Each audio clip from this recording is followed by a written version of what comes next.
Vous souffrez de lourdeur après les repas? Les ballonnements sont-ils devenus monnaie courante? Et avouons-le, surtout après 60 ans, ces troubles digestifs peuvent vraiment peser sur le quotidien. Mais saviez-vous qu'il existe des solutions, des gestes très simples pour retrouver un réel bien-être? Dans cette vidéo, nous allons vous présenter 5 de ces gestes. Et croyez-nous, vous serez étonnés de leur simplicité. Alors, pourquoi notre système digestif évolue-t-il avec l'âge? En fait, c'est tout simplement qu'avec les années, notre corps fonctionne un peu différemment. La production des enzymes digestives peut diminuer. La motricité intestinale a tendance à ralentir également. Et tout cela peut expliquer l'apparition des gaz, des ballonnements et de cette fameuse sensation de lourdeur. Alors, parlons de la première étape, simple mais cruciale, vers un meilleur confort digestif. C'est une chose toute simple qu'on a tendance à négliger. Premièrement, mâchez bien vos aliments.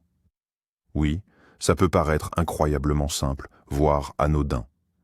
Mais cette étape est fondamentale pour tout le processus digestif. Imaginez votre bouche comme la toute première et cruciale étape de transformation de vos aliments. C'est là que les aliments sont broyés mécaniquement par vos dents. En même temps, elle est mélangée à la salive. La salive n'est pas juste de l'eau, elle contient des enzymes, comme l'amylase, qui commencent à décomposer les glucides avant même que la nourriture n'arrive dans l'estomac. Pourquoi est-ce particulièrement important après 60 ans? Parce que, avec l'âge, notre production d'enzymes digestives peut ralentir. Les parois de l'estomac et des intestins peuvent aussi devenir moins toniques. Si vous avalez de gros morceaux mal mâchés, vous imposez un effort considérable à tout votre système digestif. Votre estomac doit alors travailler beaucoup plus pour essayer de casser cette masse. Cette nourriture mal préparée arrive ensuite dans les intestins où elle peut fermenter. C'est la porte ouverte aux sensations de lourdeur, aux ballonnements, au gaz, voire à la constipation.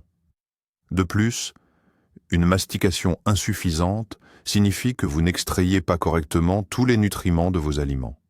En clair, vous ne profitez pas pleinement de ce que vous mangez.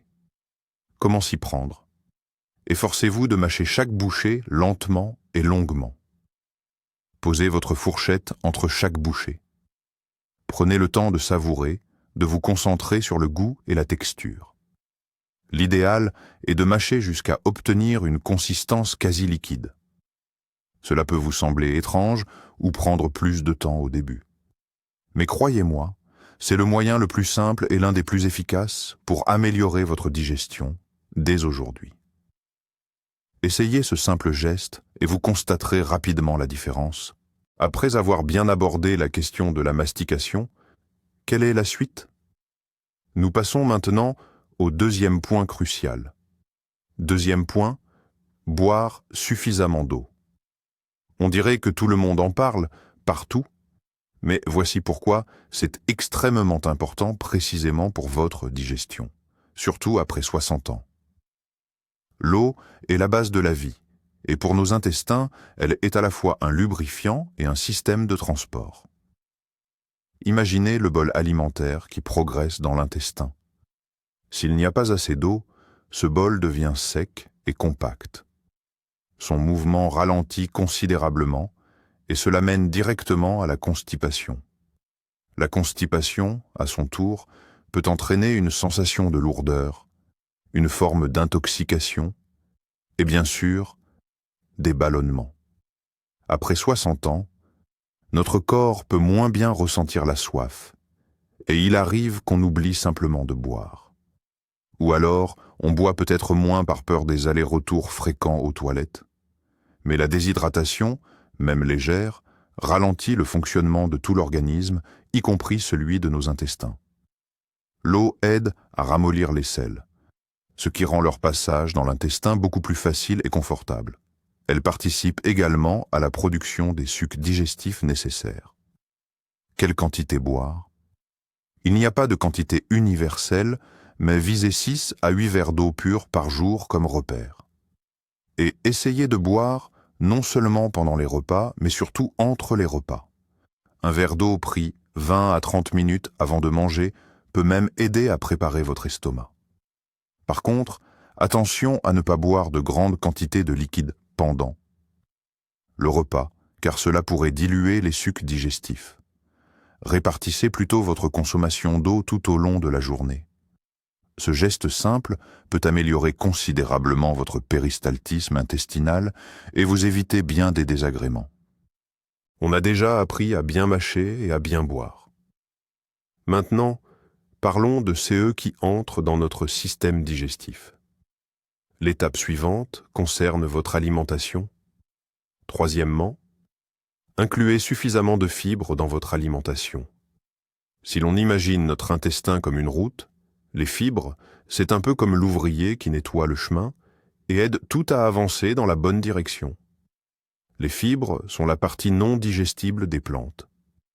Elles ne sont pas digérées dans l'intestin grêle, mais arrivent jusqu'au gros intestin, où elles servent de nourriture à nos bonnes bactéries, dont nous parlerons plus tard. Mais la fonction principale des fibres, pour les problèmes qui nous intéressent, c'est d'augmenter le volume des selles et de stimuler le péristaltisme. Les fibres absorbent l'eau, si vous buvez suffisamment bien sûr, prennent du volume et poussent doucement le contenu dans les intestins. Cela aide à prévenir la constipation qui, comme on le sait déjà, est une cause fréquente de ballonnement et de lourdeur. Une consommation suffisante de fibres aide aussi à éliminer les toxines. Où trouver des fibres? On en trouve beaucoup dans les légumes, les fruits, les baies, les céréales complètes, comme l'avoine, le sarrasin, le riz complet, les légumineuses et les noix. Essayez d'en inclure à chaque repas. Par exemple, commencez la journée avec un porridge au baies, ajoutez une salade au déjeuner, mangez des fruits en collation.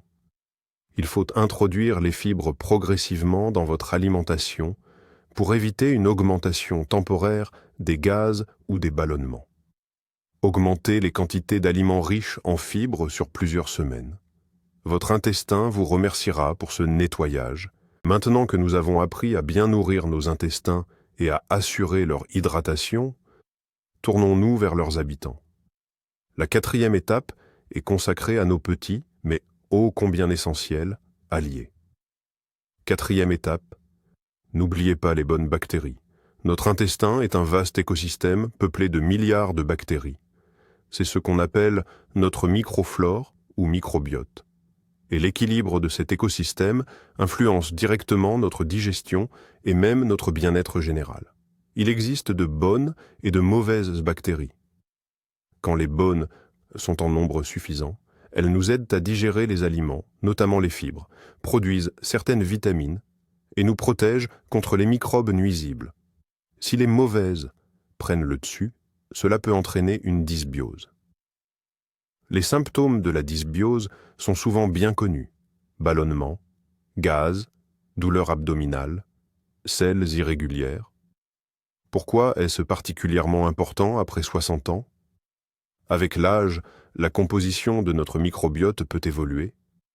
La prise de certains médicaments, une alimentation déséquilibrée, le stress, tous ces facteurs peuvent perturber cet équilibre délicat.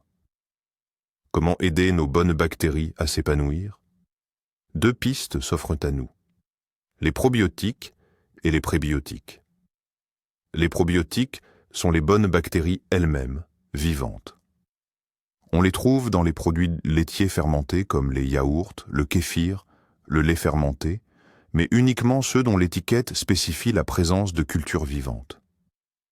On en trouve aussi dans la choucroute crue, le kimchi ou le kombucha. Les prébiotiques sont en quelque sorte la nourriture de ces bonnes bactéries. Il s'agit d'un type particulier de fibres que notre microbiote est capable de fermenter. On en trouve notamment dans l'oignon, l'ail, les bananes, la chicorée, les asperges, l'avoine. Inclure régulièrement dans votre alimentation des produits riches en probiotiques et en prébiotiques aide à maintenir un microbiote sain et équilibré. Cela améliore directement la digestion, réduit les gaz et aide à soulager les ballonnements. Pourquoi ne pas penser à ajouter un verre de kéfir ou un yaourt à votre routine quotidienne, ou à utiliser plus souvent de l'oignon et de l'ail dans vos plats? C'est une manière simple de prendre soin de vos hôtes intérieurs. Nous voilà arrivés au 5e pas, souvent le plus sous-estimé, sur la voie d'une digestion confortable.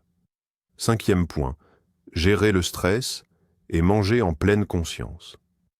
Quel rapport, diriez-vous, entre les nerfs et le ventre? Le rapport est direct.